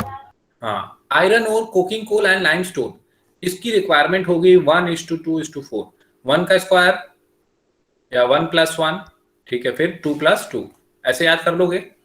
सीरीज पढ़ा होगा रीजनिंग में आपने, Yes, sir. कुछ ऐसे ही है, ठीक है। Sir, double. हाँ, रिवर्स कर देना, डबल कर देना। Some quantities of manganese are also required. देखो मैंगनीज की बात फिर आ गई, क्योंकि स्टील बना रहे हो। अब ये क्या करता है, स्टील को हार्डन करता है। स्टील को क्या करता है, ये हार्डन करता है। ठीक है। अब स्टील प्लांट कहाँ पे लोकेट होना चाहिए? Finish products also need an efficient transportation network for their distribution to the market and consumer. चलो, ये तो बात की बात है। पहले ये बताओ स्टील प्लांट कहाँ पे लोकेट होनी चाहिए आइडियली? जहां पे अवेलेबिलिटी ऑफ क्या हो, रॉ मटेरियल। Raw material. अब अवेलेबिलिटी ऑफ रॉ मटेरियल जहां पे है, क्या जरूरी है वहीं पे मार्केट भी हो? No No, sir. sir. No, sir. Market तो डाइवर्स हो सकता है। ठीक है, तो मार्केटिंग के लिए ट्रांसपोर्टेशन रिक्वायर्ड होती है। ठीक है, तभी इम्पोर्टेड चीजें बहुत महंगी होती हैं। हाँ। अब 2019 का डेटा है, एक बार कोई रीड कर लो। मनोज तुम रीड करो, इन 2019 क्या हुआ, ये अंडरलाइन कर लेना सभी लोग। Okay, sir. In 2019, 111 million tons of crude oil steel production. India ranked third. India ranked second among the world crude steel in the producer. It is the largest producer of sponge iron in 2019 per capita underline करो, it consumption is the of largest producer finished of steel in sponge the iron. country. Wait Manoj, underline करो, it is the largest producer of sponge iron. ठीक है, अब आप पूछोगे sir sponge iron क्या है, तो स्पॉन्ज आयरन आप देख लीजिए। ठीक है, दिख रहा है सभी को स्पॉन्ज आयरन? Yes sir. ठीक है, India is producer of, is the Sir, इसका use लार्जेस्ट। किस में होता है? हाँ, स्पॉन्ज आयरन आप लोगों को दिख रहा है सभी को, पहले ये बताओ। Yes, sir. Yes sir. Sponge iron का जो है यूज कहाँ पे होता है, एनीवन? अलग अलग जगहों पे इसको अलग अलग तरीके का इस्तेमाल किया जाता है। ठीक है, और आप देखोगे फर्नेंस वगैरह आपने सुना है, साइंस में पढ़ा है कभी, ब्लास्ट फर्नेंस और इन सब चीजों को पढ़ा है आपने कभी? ब्लास्ट Yes, फर्नेंस sir, वगैरह सुना तो जानते है। हैं? Yes sir. Yes, sir. तो ब्लास्ट फर्नेंस वगैरह में इसका इस्तेमाल किया जाता है। ठीक है, स्पॉन्ज आयरन का। Is it clear? Steel Yes, वगैरह sir. के मैन्युफैक्चरिंग में भी इस्तेमाल कर लो, वाला ब्लास्ट फर्नेंस में भी इसका इस्तेमाल होता है। तो इस तरीके से आप इसको याद रखिए। ठीक है, Yes, sir. Yes, sir. चलो नेक्स्ट क्या है आपका, कंटिन्यू करो Manoj. Okay, sir. In 2019, per capita consumption of finished steel in the country was only around 74.3 kg per annum against the world average of 229.3 kg. So we are lagging a lot. ठीक है, we are just using 74.3 kg और world का average क्या है, 229.3 kg। ठीक है, तो हमें अब जो है कि स्टील का और प्रोडक्शन करना चाहिए और कंजम्पशन होना चाहिए। प्रोडक्शन होगा तो कंजम्पशन भी होना ज़रूरी है। ठीक है, तो अब ये कंजम्पशन कब होगा, जब इंडस्ट्रियल डेवलपमेंट होंगे, जब इंडस्ट्रियल प्रोड्यूस का क्या होगा, डिमांड होगा ज़्यादा से ज़्यादा। ठीक है, अब इसको कौन सही करेगा, who will take action against it, कौन लेगा बताओ? Sir government. गवर्नमेंट। बस ठीक है। Why is the per capita consumption of steel so low in India? This is your homework. ठीक है, पर कैपिटा कंजम्पशन लो क्यों है इंडिया में? एक आंसर मैं आपको देता हूं। ठीक है, एक पॉइंट आंसर में, एक पॉइंट मैं एक्चुअली मैं बता रहा हूं। ठीक है, बाकी आप खोल लीजिएगा। ठीक है, एप्रोप्रिएट गवर्नमेंट पॉलिसी नहीं है। ठीक है, सबसे पहला और मेन पॉइंट क्या है, एप्रोप्रिएट गवर्नमेंट पॉलिसी नहीं। अगर आप लोगों के दिमाग में कोई पॉइंट है तो बताइए। नहीं सर क्योंकि डिमांड कम है। अच्छा, और सर सेकेंडरी सेक्टर थोड़ा वीक है। सेकेंडरी सेक्टर वीक है। अच्छा, और any other answer anyone has? सोचो, सोच के बताओ। आप लोग आंसर कर सकते हो, ऐसा नहीं है आंसर नहीं हो पाएगा। सर मे बी ये कॉस्ट इसका ज़्यादा है सर, इस वजह से। कॉस्ट ज्यादा होना, ठीक है, और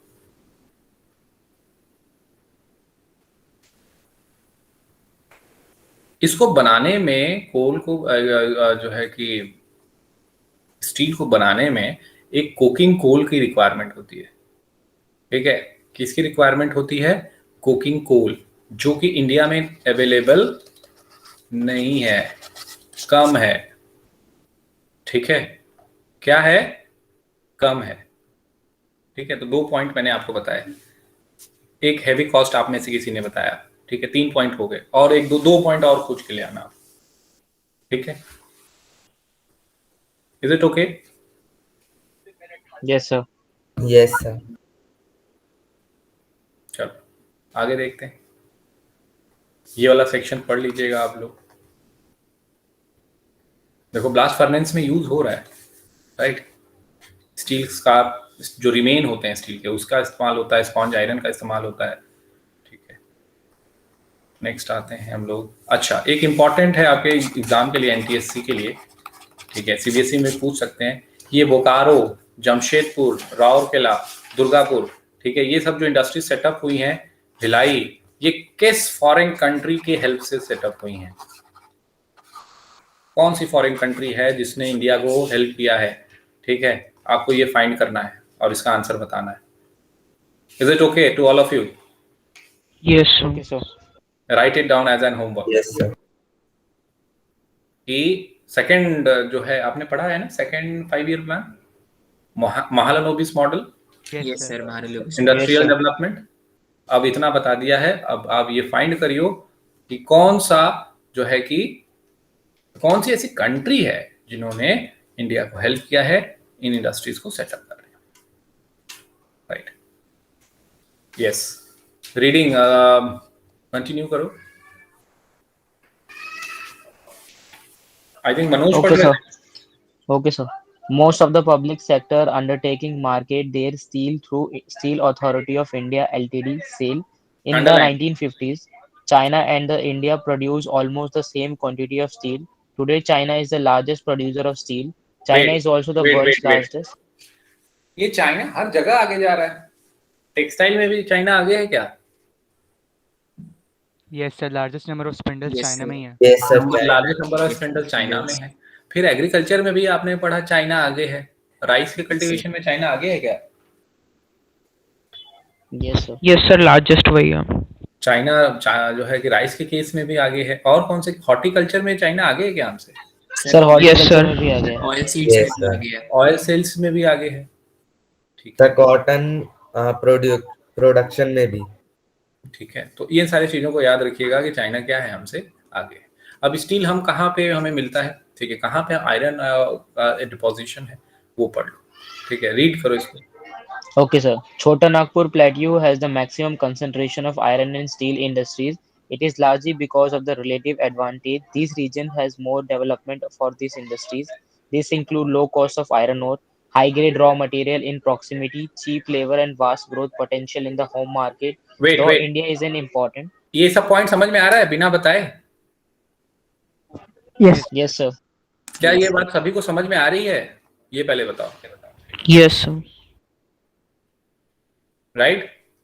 तो रॉ मटेरियल की अवेलेबिलिटी है, चीप लेबर है, और iron and steel, iron ore का वो बेल्ट भी है, ठीक है, हिल्स हैं, बादाम पहाड़ है ना, yes sir. Yes, sir. Mayurbhanj, Keonjhar, Singhbhum, Goa, Noamundi, right? Yes, sir. फिर उसके बाद बैलाडीला है, फिर बाबा बुडान है। बैलाडीला में आपने पढ़ा है कौन कौन से दुर्ग, बस्तर, चंद्रपुर बेल्ट, और बाबा बुडान में बेलारी, चित्रदुर्गा, चिकमगलुरु, तुमकुरू, तुमकुरू। ठीक है, continue. Okay, sir. Though India is an important iron steel producing country in the world, yet we are not able to perform to our full potential large due to high Wait. cost and relative. Wait, अब देखो problem आ गई इस industries के साथ। हमने problem को जो है समझा है कि भाई हर इंडस्ट्री के साथ कुछ ना कुछ प्रॉब्लम है, कुछ इंडस्ट्री के साथ उनसे उसके जो है कुछ स्पेसिफिक प्रॉब्लम है जो कि उस इंडस्ट्रीज के साथ पर्टिकुलरली है, बट कुछ ऐसी प्रॉब्लम है जो कि कॉमन है। मैंने ये बात बार बार बोली है आप लोगों को, चाहे वो टेक्सटाइल Yes, इंडस्ट्रीज sir. की बात हो, चाहे जूट इंडस्ट्रीज की बात हो, और चाहे अब ये आयरन एंड स्टील। पहला, high cost and limited availability of coking coal. अच्छा, कुकिंग कोल की अवेलेबिलिटी अभी शायद मैंने आप लोगों को इससे डिस्कस भी किया है, इसके Yes, केस sir. के केस में किया है, यस सर। देखो आ गया, ठीक है, अवेलेबिलिटी ऑफ कुकिंग कोल नहीं है। लो प्रोडक्टिविटी ऑफ लेबर, लेबर की क्या है, प्रोडक्टिविटी लो है। इरेगुलर सप्लाई ऑफ एनर्जी, ये जो है लो प्रोडक्टिविटी ऑफ लेबर और इरेगुलर सप्लाई ऑफ एनर्जी, क्या आप टेक्सटाइल में भी पढ़ चुके हैं क्या ऐसा? Yes, yes sir. Sir. Sir, cotton industry में। कॉटन इंडस्ट्री में पुअर इंफ्रास्ट्रक्चर, ठीक है, और we also import good quality steel from other countries, ठीक है। तो हम क्या करते हैं, अपने यहाँ प्रोड्यूस ना करके दूसरे कंट्रीज से इम्पोर्ट भी कर रहे हैं, तो इसीलिए प्रॉब्लम हो रही है, However, the overall production of steel is sufficient to meet our domestic demand. ये तो हो रहा है, बट हम जो है कि बड़े पैमाने पे उसका पर कैपिटा कंजम्पशन इंक्रीज नहीं कर पा रहे, ठीक है, जो कि क्या है, इंडेक्स ऑफ कंट्रीज डेवलपमेंट. तो whatsoever demand is being raised in India, that are we are able to meet that demand, ठीक है, बट कंजम्पशन इंक्रीज नहीं कर पा रहे हैं, डिमांड और इंक्रीज नहीं हो पा रही है, वर्ल्ड मार्केट में लार्ज स्केल पे एक्सपोर्ट नहीं कर पा रहे हैं, ठीक है, समझ में आ रही है बात? Yes, sir. China Yes, sir. Behind है, ठीक है. Liberalisation and foreign direct investment have given a boost to the industry with the effort to private entrepreneurs. ये आपने पढ़ा है 1991? Yes, sir. LPG. Yes, sir. ठीक है. There is a need to allocate resources for research and development to produce steel more competitively. देखो competitively नहीं है हमारा स्टील, हमें और इसको क्या बनाना है, competitive बनाना है. देखो अल्टीमेटली तुम लोग सभी लोग क्या पढ़ रहे हो, ट्रेड ही पढ़ रहे हो. क्या पढ़ रहे हो, ट्रेड. मैंने आप लोगों को ये पहली बात बताया है, चाहे इकोनॉमिक्स पढ़ रहे हो, चाहे जियोग्राफी पढ़ रहे हो, चाहे आप हिस्ट्री पढ़ रहे हो, ठीक है. हिस्ट्री में कुछ एक पोर्शन को छोड़ दो, नेशनलिज्म और इन इंडिया और फिर rise of nationalism in Europe, ठीक है. हालांकि यूरोप में भी जो नेशनलिज्म इमर्ज हुआ था उसमें ट्रेड का बहुत बड़ा रोल है. जो लिबरल्स हैं, रेडिकल्स हैं, ठीक है, लिबरल्स पर्टिकुलरली जो लिबरलिज्म हमने पढ़ा है उसमें पॉलिटिकल और इकोनॉमिक जो है कि फ्रीडम के बारे में ही तो पढ़ा है हमने यही तो डिस्कस किया है कि इकोनॉमिक फ्रीडम होगा तभी तो गुड्स एंड सर्विसेज जो है अच्छे से क्या करेंगे, मूव कर पाएंगे वन रीजन टू अनदर. और मल्टी डायनेस्टिक अंपायर होने की वजह से हम नहीं मूव कर पा रहे हैं, टैक्सेस लग रहे हैं, कस्टम ड्यूटीज लग रही हैं, ठीक है, वेट एंड मेजरमेंट अलग अलग है, ट्रेड नहीं हो पा रहा है. नेपोलियन उसको सिंप्लीफाई करता है कि ट्रेड करो भाई, अच्छे से ट्रेड होना चाहिए, ज़ोल्वेरिन बनाओ. पढ़ा है ऐसा कुछ? Yes, sir. Yes, sir. Next is aluminium smelting. इसको रीड करो, जो भी फैक्ट्स एंड फिगर्स हैं डिस्कस कर लेते हैं. एल्युमिनियम किससे बनता है? बॉक्साइट से. Bauxite. बॉक्साइट अब कहाँ बनता मिलता है, जल्दी जल्दी बता दो. सर बॉक्साइट उसमें आता है सर वेदरिंग से. वेदरिंग ऑफ, ठीक है, और मिलता कहाँ है, एरिया बताओ. सर उड़ीसा मेन है. उड़ीसा में है. अमरकंटक प्लेट्यू है, Yes, sir. Amarkantak, Maikal, Bilaspur, Katni. Very sir Bilaspur. और सर उड़ीसा में पचपत माली में. Yes, very good. Aluminium smelting. अब ये अर्नव रीड करो इसको. Yes, sir. Aluminium smelting. Aluminium smelting is the second most important metallurgical industry in India. It is light, resistant to corrosion, a good conductor of heat, malleable, and becomes strong when it is mixed with other metals. Wait, क्या ये सब scientific term आप जानते हो क्या? Light है, Yes, sir. corrosion है, Yes. malleable, ductile, ये सब चीजें पढ़ा है कभी कहीं? Yes, metal sir. Format. Yes, sir. Yes, sir. Metal non metal में. Yes sir. ठीक, continue. It is used to manufacture aircraft, utensils, and wires. It has gained रुको popularity. रुको, ये यूटेंसिल से याद आया, कुछ कोई नेपोलियन करके कोई है, कहीं पढ़ा है क्या? Napoleon III. Yes sir. ठीक है, yes sir. It continue. has gained popularity as a substitute of steel, copper, zinc, and lead in a number of industries. Aluminium smelting plants in the country are located in Odisha, West Bengal, Kerala, Uttar Pradesh, Chhattisgarh, Maharashtra, and Tamil Nadu. In 2008-9, India produced wait, यहाँ से पढ़ो, ठीक से देखो, यहाँ से पढ़ो. Okay, sir. Bauxite, the raw material used in the smelts, is a very bulky, dark reddish colored rock. The flowchart given below shows the process of manufacturing aluminium. Regular supply of electricity and an assured source of raw material at minimum cost are the two primary factors for location of the industry. देखो, location of industries हम जानते हैं, कहाँ पे कोई industry क्यों set होगी, क्योंकि ये बल्कि है तो प्रॉक्सिमिटी में होगा इस इंडस्ट्री का लोकेशन, ठीक है. Yes, sir. Yes sir. और सप्लाई ऑफ इलेक्ट्रिसिटी भी इसको चाहिए. दो चीजें हैं जो कि रिक्वायर्ड है. अब ये जो फ्लो चार्ट दिया है, again this is not very important for your examination but you should know this. तो एक बार इसको देख लीजिएगा कि कैसे आप बॉक्साइट से एल्युमिनियम फाइनली बनाते हैं. आप ये चीज जरूर याद रखिएगा, 4 to 6 टन्स ऑफ बॉक्साइट से हमें 2 टन्स एल्यूमिना मिलेगा, एल्यूमिनियम 2 टन एल्यूमिना से हम फर्दर 1 टन एल्यूमिनियम बनाएंगे। ठीक है, is this okay to all of you? Yes, sir. Yes, sir. Yes, sir. चलो, and the next one is chemical industry. अब केमिकल इंडस्ट्रीज हैं तो कहीं ना कहीं किससे रिलेटेड होगा, कौन से टर्म्स हम पढ़ेंगे? Sir chemicals. केमिकल से रिलेटेड, ठीक है। कुछ केमिकल्स होंगे, ऑर्गेनिक इनऑर्गेनिक आपने केमिस्ट्री में पढ़ा है? Yes sir. Yes, sir. क्या आप उनके ऑर्गेनिक इनऑर्गेनिक चीजों को जानते हो, समझते हो अच्छे से? Yes sir. ठीक है, Yes, एक बार रीड करो अर्नव, देखते हैं। Yes, sir. Chemical industries. The chemical industry in India is fast growing and diversifying. It comprises both large and small scale manufacturing units. Rapid growth has been recorded in both inorganic and organic sectors. Inorganic chemicals include sulfuric acid used to manufacture fertilizers, synthetic fibers, underline करो ये सब, yes sir, plastics, adhesives, paints, dye stuffs. ये सब जानते हो ना? Sulphuric acid, nitric sir. Acid, alkali, Yes sir. है ना? Yes sir. Soda ash. चलो रीड करो। Nitric acid, alkalis, soda ash used to make glass, soaps and detergents, paper, and caustic soda. These industries are widely spread over the country. तो ये industry, अब ये बताओ, इसकी रॉ मटेरियल के लिए जो है बहुत बड़ा मेजर कंसर्न है क्या?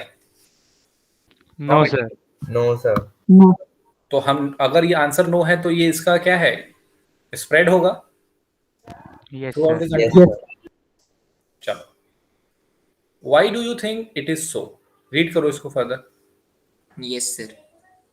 Organic chemicals include petrochemicals, which are used for manufacturing of synthetic fibers, synthetic rubber, plastics, dyestuffs, drugs, and pharmaceuticals. Organic chemical plants are located near oil refineries or petrochemical plants. The chemical industry is its own largest consumer. Basic chemicals. Underline करो, the chemical industry is its own largest consumer. Yes, sir. Basic chemicals undergo processing to further produce other chemicals that are used for industrial application, agriculture, or directly for consumer markets. Make a list of the products you are aware of. अच्छा, ये particular portion आप लोगों को clear हुआ क्या है ये? Why this industries are widely spread? अब जो पेट्रोकेमिकल Yes, sir. इंडस्ट्रीज हैं, ठीक है, जैसे एग्जांपल, ठीक है, ये इसका यूज होता है किस चीज को बनाने में? Synthetic fibre, synthetic rubber, plastic, dyestuff, drugs, ठीक है, फार्मास्यूटिकल्स में भी इस्तेमाल होता है। ठीक है, तो अब इसका लोकेशन लोकलाइज्ड करना जो है कि बहुत ज्यादा is not a, you know, it should not be localised.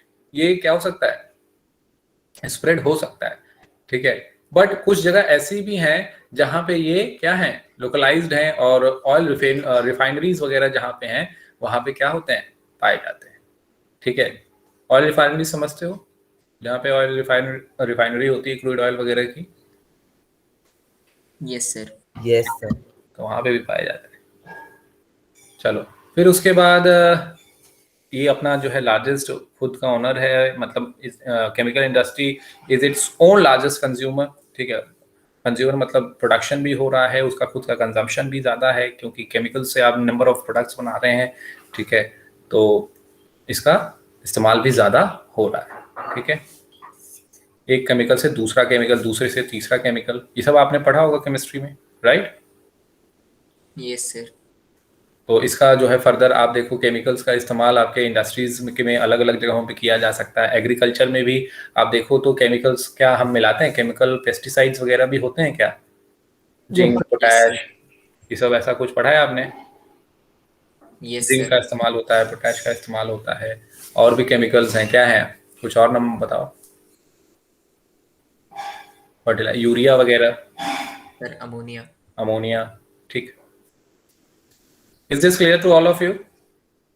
Yes, sir. Yes sir. अब यहाँ पे एक आएगा फर्टिलाइजर इंडस्ट्री। फर्टिलाइजर इंडस्ट्री अब इंडिया में देखो, क्योंकि एग्रीकल्चर थोड़ा सा, अब हम लोग इसकी हिस्ट्री भी समझते हैं इंडिया की, फिर हम फर्टिलाइजर इंडस्ट्री को समझेंगे। इंडिया में आप जानते हो H5V सीड्स का इस्तेमाल होता है लार्ज स्केल पे। Yes. Yes. Yes sir. ठीक है, अब H5V सीड्स का इस्तेमाल हो रहा है तो फर्टिलाइजर्स का इस्तेमाल होगा, और फर्टिलाइजर्स का अगर इस्तेमाल होगा, और इंडिया में एक चीज ये भी याद रखिएगा, क्योंकि ज्यादातर लोग किस पे डिपेंडेंट है, एग्रीकल्चर पे। ठीक है, और एग्रीकल्चर का एक अच्छा शेयर भी है, लगभग ठीक ठाक सा 17% ऑफ द GDP। ठीक है, तो फर्टिलाइजर्स का रिक्वायरमेंट क्या होगा, ज्यादा होगा। तो फर्टिलाइजर्स का रिक्वायरमेंट ज्यादा होगा तो इसकी इंडस्ट्रीज बननी जो है जरूरी है। और फर्टिलाइजर्स में आपने ये कभी एनपीके के बारे में सुना है? यस एनपीके, सर 4:2:1 का रेशियो होना चाहिए। हाँ 4:2:1 का। ये आपको किसने बताया था? सर आप ही ने बताया था सर लास्ट ईयर। सर आप ही ने बताया था। ये कब मैंने बताया था? सर लास्ट ईयर जब हम वो वाला सर लास्ट ईयर बताया था। सर पालमपुर वाला। अच्छा, एनपीके बताया था, ठीक है। ये 1 to 4 तो अभी पहले भी कहीं बता दिया है आपको। Yes sir. अभी थोड़ी देर पहले किसमें बताया था? आयरन एंड स्टील में बताया था मैंने। Yes sir. Yes, sir. Iron ore, coking oil or iron और दूसरा क्या है, ये वाला क्या है, coking coal, और ये फर्स्ट क्या है? लाइमस्टोन। limestone. लाइमस्टोन, ठीक है। 1:2:4, ठीक है। तो ये एनपीके, अब इस एनपीके का की जो है रिक्वायरमेंट ज्यादा होती है, ठीक है। अब एनपीके में कुछ ऐसा भी है जो हमारे पास एकदम नहीं है। N stands for nitrogen. Nitrogen, P for nitrogen, phosphorus and K for potassium. Potassium, ये हमारे पास एकदम नहीं है, ठीक है, हमारे पास नहीं है। और हम क्या करते हैं, इंपोर्ट करते हैं पूरी तरीके से, और इंपोर्ट करके फर्टिलाइजर्स बनाते हैं और फार्मर्स को सब्सिडी के साथ क्या करते हैं, प्रोवाइड कराते हैं, ठीक है। और इसका डिमांड भी है, फर्टिलाइजर्स नहीं होगा तो जो है यील्ड जो है वो अच्छा नहीं होगा, ठीक है। रीड करिए इसको, मानस आप रीड करो। Yes, sir. The fertilizer industry is centered around the production of nitrogenous fertilizers, mainly urea, phosphatic fertilizers, and ammonium phosphate (DAP), and complex fertilizers which have a combination of nitrogen, phosphate, and potassium. Underline करिए। The third, that is potash, that is potash, entirely is imported, as the country does not have any reserves of commercially usable potash or potassium compounds in any form. Underline करो, ये आपके exam में आ सकता है। India is the third largest producer of nitrogenous यहाँ से fertilizers. पढ़ो आप Manas. After the green revolution, After the Green Revolution, the industry expanded to several other parts of the country. Gujarat, Tamil Nadu, Uttar Pradesh, Punjab, and Kerala contribute towards half of the fertilizer production. अच्छा एक चीज और है, अब ये industry जब आप पढ़ रहे हो तो अब इसमें आपको अलग अलग जगहों को भी याद करना है, ठीक है। अब अलग अलग जगहों को याद करने के लिए आप मेट्रो सिटीज का नाम याद रखो। मेट्रोपॉलिटन कौन से हैं? दिल्ली है, फिर मुंबई, Mumbai, फिर चेन्नई, फिर कोलकाता, ठीक है। ये चार का नाम जरूर याद रखना क्योंकि आपको एग्जाम्पल लिखना है। अब देखो कि तुम्हारे इस पर्टिकुलर सेक्शन में यहाँ से कुछ मिल रहा है, यहाँ पे तो नहीं मिल रहा है, ठीक है। यहाँ पे आपको गुजरात, तमिलनाडु, उत्तर प्रदेश ये स्पेसिफिक याद करना होगा, ठीक है। यहाँ पे क्या करना होगा, ये तीन स्पेसिफिक याद करना होगा। क्या नीचे है, क्या नीचे दिल्ली मिल गया? ओके, दिल्ली वेस्ट बंगाल भी मिल फिर गया। महाराष्ट्र भी है, ठीक है, वेरी गुड। ठीक, नीचे हमें दो मिल गए इसमें से, ठीक है, दिल्ली और महाराष्ट्र। तो आपका थोड़ा West काम तो Bengal भी है. बन गया। समझ में आ रही है बात कि आप चारों तो याद, मतलब सारे जगहों को याद करना तो एक बहुत डिफिकल्ट थिंग है, ठीक है, एक टिपिकल टास्क है। एक जो है कि इजियर टास्क क्या होगा, एक इजियर वे क्या होगा कि हम कम से कम 4-5 प्लेस तो याद रखें। तो चार ये मेट्रोपॉलिटन सिटीज को आप याद रखिएगा, ठीक है। दो तो हमें यहाँ पे मिल गए, एक आग और आप जो है कि इसके आसपास का देखिए कोई जगह है। महाराष्ट्र के बगल में ही तो मध्य प्रदेश है ना, लगा हुआ है। Yes Yes, sir. ठीक है, तो आप सर इसको इस वेस्ट तरीके बंगाल कोलकाता से याद हो जाएगा। चलो, तो ऐसे 2-4 याद कर लो। ये हो गया फर्टिलाइजर इंडस्ट्री। रीड करो इसको पूरा। After the Green Revolution, the industry expanded to several other parts of the country. Gujarat, Tamil Nadu, Uttar Pradesh, Punjab, and Kerala contribute towards half of the fertilizer production. Other significant producers are Andhra Pradesh, Odisha, Rajasthan, Bihar, Maharashtra, Assam, West Bengal, Goa, Delhi, Madhya Pradesh, and Karnataka. Cement industry, cement के बारे में भी आपने minerals and energy resources में पढ़ा था क्या? Limestone का इस्तेमाल करते हैं। Yes sir. Sir Yes, limestone Yes, sir. चलो इसको रीड करो। Cement industry. Cement is essential for construction activities such as building houses, factories, bridges, roads, airports, dams, and for other commercial establishments. This industry requires bulky and heavy raw materials like limestone, silica, and gypsum. Coal and electric power are needed apart from rail transportation. ठीक है, तो ये चीजें आप basic cement के बारे में आपसे कोई भी पूछेगा तो आप इतना बता सकते हो कि हम ब्रिज बनाएंगे, हम जो है डैम्स बनाएंगे, हम घर बनाएंगे, इंफ्रास्ट्रक्चर बिल्डअप करेंगे, ये बेसिक चीजें क्या आप सभी लोग बता सकते हैं? Yes Yes, sir. sir. Yes, sir. इसके साथ इसको बनाने में किन किन चीजों का रिक्वायरमेंट है? लाइमस्टोन आपने ऑलरेडी पढ़ा है, Chilka, Limestone, silica, gypsum. Gypsum अलग से ऐड करना है, ठीक है। कोल, इलेक्ट्रिक पावर और इन सब चीजों की, रेलवे ट्रांसपोर्टेशन की रिक्वायरमेंट होती है सीमेंट के जो है कि एक्सपोर्ट में, ठीक है, या सीमेंट के मैन्युफैक्चरिंग में। सीमेंट बनता कैसे है? क्या पहाड़ों को तोड़ा जाता है? पहाड़ों को तोड़कर उसका जो डस्ट मटेरियल है उसी को सीमेंट में जो है वही सीमेंट है क्या? रॉक्स, चलो उसी से बनता है, उसी में जो है कि कई सारी चीजें ऐड करके हमें सीमेंट बनाया यस जाता है। सर रोड़ी और वो सब। रीड करो further. Yes, sir. The industry has strategically located plants in Gujarat that have suitable access to market in the Gulf countries. तो हम अपने जो सीमेंट है वो कहाँ बेचते हैं, एक्सपोर्ट करते हैं? गल्फ कंट्रीज में। गल्फ कंट्रीज आप जानते हो, मिडिल Yes, sir. ईस्ट नाम सुना है आपने? Yes Yes, gulf nation. ठीक है, तो वहां हम इन्हें सर। कंटिन्यू करिए further. The first cement plant was set up in Chennai in very 1904. Important for NTSC. After independence, the industry expanded. Improvement in the quality has found the produce a readily available market in East Asia, Middle East, Africa, and South Asia, apart from a large demand within the country. This industry is doing well in terms of production as well as export. Efforts are being made to generate adequate domestic demand and supply in order to sustain this industry. Wait, तो we are doing well in this, ठीक है, and we have available market, we are exporting this on a large scale, means on a good scale actually. East Asia में भी हम इसे बेच रहे हैं, मिडिल ईस्ट में बेच रहे हैं, अफ्रीका में, साउथ एशिया में, ठीक है, और इंडिया में भी डिमांड है इसका, ठीक है, and we are doing well, ठीक है, in domestic as well as in terms of export also, ठीक है। Is it clear to all of you? Yes, sir. Any doubt anyone has? देखो, these are different No, sir. industries, ठीक है, and industries हैं तो fact based हैं, ठीक है। कंसेप्चुअल चीज जहां जहां थी मैंने आप लोगों को बताई है, ठीक है, जैसे आइडियल लोकेशन इंडस्ट्री की कहाँ पे होगी, क्या क्या प्रॉब्लम है, ठीक है, कुछ इंडस्ट्री स्पेसिफिक प्रॉब्लम है जो आपको याद करना है, ठीक है, and what are the raw materials which are required, the ideal locations, the ideal places where we can find, ठीक है, दीज इंडस्ट्रीज। अच्छा चलो एक बार थोड़ा सा गो बैक करके हम देखते भी हैं, हमने जो यहाँ पे मैंने चार चीजें बताई हैं, क्या अदर इंडस्ट्रीज में ये एप्लीकेबल हैं? केमिकल इंडस्ट्रीज में हमने देखा, यहाँ पे देखते हैं, महाराष्ट्र मिला हमें, वेस्ट बंगाल, मतलब कोलकाता से याद किया तो वेस्ट बंगाल है, राइट?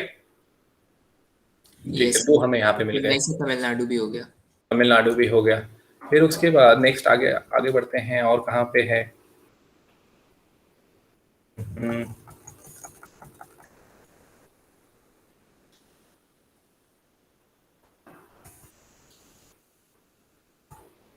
यहाँ पे देखते हैं, यहाँ पे कुछ है ऐसा हमें मिल रहा है, महाराष्ट्र फिर मिल गया, मतलब महाराष्ट्र हमें मिल गया, और क्या है यहाँ पे? महाराष्ट्र के बाद Tamil Nadu. Where is Tamil Nadu? Sir Maharashtra के कर्नाटका, तमिलनाडु। कर्नाटक के बराबर। कर्नाटका एंड तमिलनाडु, ठीक है, महाराष्ट्र, कर्नाटका, तमिलनाडु हमें मिल गए, ठीक है। फिर इसके बाद यहाँ पे कोलकाता हमें दिख रहा है, ठीक है, ठीक है।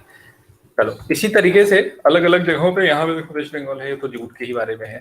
फिर इसके पहले कोई इंडस्ट्री पढ़ा है हमने?